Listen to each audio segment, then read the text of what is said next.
Hello YouTube, VW64 Bug here. Haven't uploaded a video in a couple of months, so I figured I'd touch on a chainsaw purchase that I'd made a couple of weeks ago.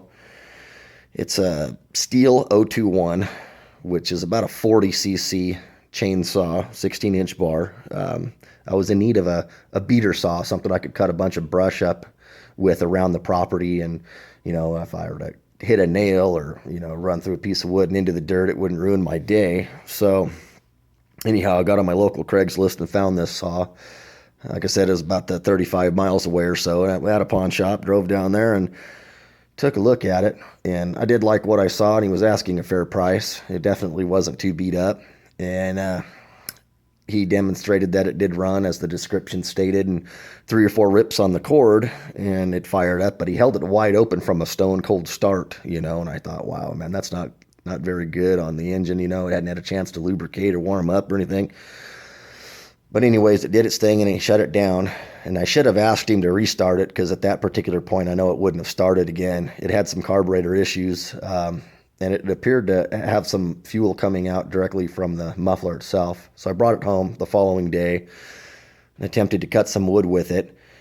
And it kind of lacked power, like it was running extremely too rich. It was loaded up for sure. That was a fact. So I tried to do a few simple little carb adjustments on it, and it didn't matter which way that I turned. The carburetor wouldn't adjust at all. I thought that was kind of strange. And it had progressively gotten worse as far as spitting out the fuel from the muffler. So I had a carburetor rebuild kit on hand. I keep several of them in my rollaway, and I actually had the rebuild kit for this particular carburetor, and went ahead and rebuilt it, went through it, had some dirt and some grime and some sawdust in it, but I was able to get to the bottom of it and put it all back together, reassemble it, and it fired right up. But it was basically doing the same thing that it had, no improvements whatsoever. And then again, the carburetor wouldn't tune even with the new kit in it. So anyhow, took the carburetor back apart again, and I messed with the lever on the metering side of the carburetor and adjusted it to slow down the fuel rate, or basically to lower the height of the needle to reduce the amount of fuel flow coming through. Put it back together and nothing again. It was just basically, a loss of time. It didn't improve anything whatsoever. So it would start up, but it like I said, it wasn't fouling plugs or anything. I guess it kind of should have been fouling plugs with the amount of fuel running through this thing. But so I think before I was all said and done, I had the carburetor apart 3 or 4 times, tinkering with it and adjusting things and trying to get it to run right, and it wouldn't. So what I ended up doing was I ordered the OEM clone.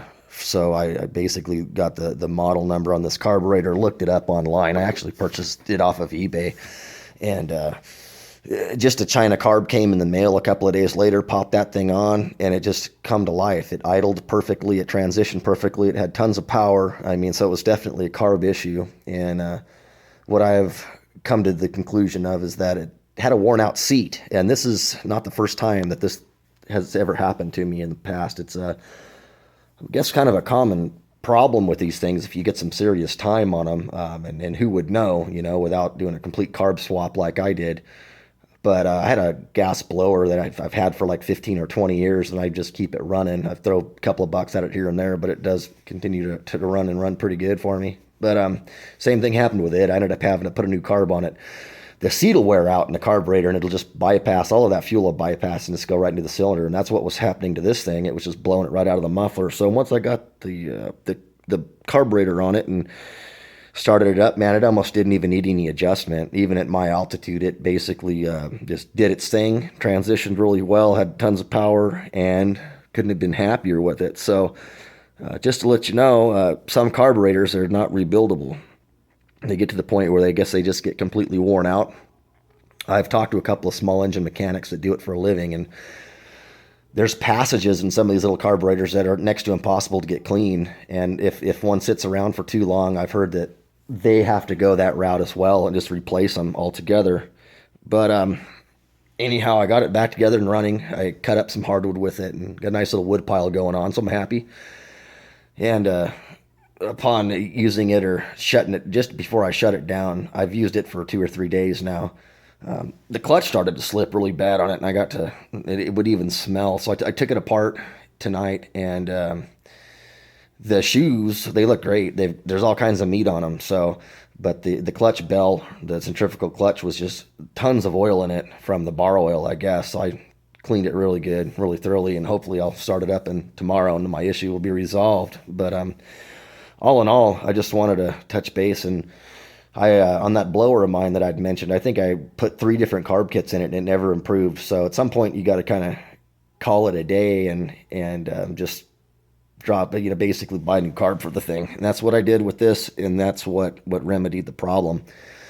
I did want to mention this. I picked this up, this little gadget. It's a cool little toy, man. It's the Timberline chainsaw chain sharpener, and man, I tell you, it was kind of expensive, about $160, but it does an amazing job. I would recommend it.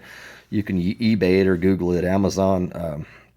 The Timberline, let's see if I can, chainsaw sharpener right there. It's all aluminum bodied. It basically thumb screws right onto your bar, and all the angles they're already pre-engineered in there. You just run like a carbide sharpener in both ends and rotate the chain link by link, and you just basically sharpen one tooth at a time. But got everything nice and sharp and ready to go. So I have some mulberry trees I've got to cut tomorrow. Hopefully that'll all go well, and it'll be dependable and last me for many years to come. So I did do a spark plug, fuel lines, fuel filter, all the little basic things that you would normally do to a saw that's been sitting for a while. So I don't know what kind of treatment it's had, but I always run Stihl 2-cycle oil. So that's got a good home now. But if you got any questions, definitely don't mind answering them. You can comment, rate, and subscribe. Thanks for checking out my channel. Thank you, and have a good evening.